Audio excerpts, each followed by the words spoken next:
پاکستان کے کسی شخص کا ٹیلی فون، آپ کا الیکٹرانک اکاؤنٹس، کوئی بھی چیز کسی بھی نیشنل سیکیورٹی ریزن کے لیے، وجہ کے لیے، وہ نیشنل سیکیورٹی قومی سلامتی کی وجہ کیا ہوگی، اس کی کوئی ڈیفینیشن یا تشریح نہیں کی.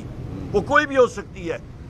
وہ تشریح یہ بھی ہو سکتی ہے کہ یہ کیمرہ مین ادھر کھڑے ہیں تو یہ پتے ہل رہے تھے، یہ پتے کیوں ہلے ہیں، تو اس سے ملک کی فضا خراب ہو رہی ہے، آلودہ ہو رہی ہے. لہٰذا ہم لوگ ان ساری کیمرہ مین اور پریس والوں کے فون سسٹمز اور ان کے اکاؤنٹ جو ہیں فیس بک ایٹسٹرا، ہم لوگ اس کو ٹیپ کریں گے اور سنیں گے اور ان کو مانیٹر کریں گے. اور وہ شواہد جو ہیں وہ کسی بھی جرم جو کہ کمٹ ہو سکتا ہے اس کے لیے استعمال ہوگا. اچھا، یہ آپ کا ایک کتاب لکھی گئی تھی 1984 اینیمل فارم، یہ بالکل اس میں یہ چیزیں ہو رہی تھیں. ابھی آپ مجھے بتائیں کہ یہ حق کس کو ہے کہ یہاں پہ ان کے پاس کوئی علم غیب آ گیا، ان کے پاس کوئی ایسی ٹیکنالوجی آ گئی کہ ان کو معلوم ہے کہ اس عدالت کے سامنے آج سے ایک دن بعد کوئی ان کے ذہن میں بات آ جائے کہ جی یہ کرائم کمٹ ہوگا، لہٰذا ہم لوگ ان سارے لوگوں کو ٹیلی فون سے ٹیپ کریں گے اور وہ چیزیں ان کے خلاف ہم لوگ شواہد استعمال کریں گے. بھائی جان، یہ نہیں ہوتا. اور یہ میں آپ کو بات کہتا چلوں اور میری پیشن گوئی یاد رکھیے گا. فارم 47 کے پی ایم شہباز شریف اور اس کی ڈفر حکومت اور ڈفرز نے خود اپنا بلیڈ لے کے اپنی شارہ گاج کاٹی ہے، خود یہ پھانسی کے پھٹے پہ چڑھ کے انہوں نے پھندا اپنے گلے پہ ڈالا ہے اور انہوں نے یہ ڈیسائیڈ کیا ہے، یہ انہوں نے وہاں سے چھلانگ لگا دی اپنے آپ کو پھانسی دینے کے لیے. یہ بات یاد رکھیے گا کہ یہی وہ کالا قانون ہوگا جس کے ذریعے یہ مسلم لیگ نون کی حکومت اور پیپلز پارٹی کی حکومت، جس میں آصف علی زرداری، بلاول بھٹو، نواز شریف، مریم نواز، شہباز شریف، یہ سارے کے سارے لوگ آپ کو پھر ان عدالتوں میں گھومتے پھرتے آئیں گے اور جیل میں بیٹھے ہوں گے. یہی وہ کالا قانون ہوگا جس کے تحت یہ ہو رہا ہوگا. یہ بات یاد رکھی گیا. اور ان کے جتنے ایم این ایز، جتنے ایم پی ایز ہیں، وہ اس کالے قانون کے تحت جو ہے وہ آ رہے ہوں گے. انہوں نے بڑی اپنے آپ کو عقل مند سمجھا ہے، پر عقل مند جو اپنے آپ کو سمجھتا ہے اس نے یہ پروو کیا کہ وہ ہے ڈفر. آخری بات، مہنگائی کے حوالے سے بحیثیت انرجی منسٹر میں رہ چکا ہوں، فائننس اور اکنامک افیئرز کا. میں نے پہلے بھی کہا تھا اپنی بجٹ سپیچ میں کہ یہ بجٹ پاکستان کی عوام کے خلاف اقتصادی دہشت گردی ہے. اس وقت میں نے کہا تھا کہ یہ اکنامک ہٹ مین نے بجٹ بنایا ہے، جس کی توثیق یا اس کو ایڈمٹ کیا شہباز شریف نے کہ ہاں جی آئی ایم ایف نے بنایا ہے. اس کے ساتھ ساتھ میں آپ کو کہتا چلوں، یہ فگرز یاد رکھیے گا. آپ کی بجلی کا یونٹ پی ٹی آئی کے دور میں 17 روپے یونٹ، اب 85 یونٹ سے تجاوز کر رہا ہے. یہ 100 روپے سے اوپر جائے گا یونٹ اگلے کچھ دنوں میں. ڈالر کی قیمت آج 275 ہے، مصنوعی طور پہ 275 روپے فی ڈالر یہ ہے. یہ 350 روپے فی ڈالر اگلے کچھ دنوں میں جائے گا. کئی لوگوں نے کہا کہ جی ہم لوگ 100 ارب ڈالر تک ایکسپورٹس لے کے جائیں گے. وہ بندے کہاں پہ گئے؟ وہ بھاگ گئے. نگراں حکومت میں بڑے بلند و بالا دعوے کیے تھے. ایس آئی ایف سی ایک فیلئر ثابت ہو رہا ہے. بجٹ میں 30 ارب روپے کی صرف پرائیویٹائزیشن پروسیڈز ہیں. آپ کی جن اداروں کو وہ پرائیویٹائز کر رہے ہیں ان کی مالیت 1000 ارب سے بھی زیادہ ہے، اور بجٹ میں انہوں نے رکھا ہے 30 ارب. آپ کا 970 ارب روپے کہاں پہ گیا؟ وہ کس کی جیب میں جائے گا؟ گندم آپ برآمد کر رہے ہیں 450 ارب روپے کی. پنجاب کے کسانوں سے آپ نے گندم خریدی نہیں. مہینے کے اندر آپ کہتے ہیں جی وافر ہو گئی ہمارے پاس گندم، ہم لوگ اس کو درآمد یا ایکسپورٹ کرنے جا رہے ہیں. اور بھائی کتنے کمیشن تم لوگ بناؤ گے؟ کہاں پہ بناؤ گے؟ آپ یہاں پہ دیکھ لیں. اور اس میں ڈائریکٹ براہ راست محسن نقوی جو ابھی انٹیریئر منسٹر ہے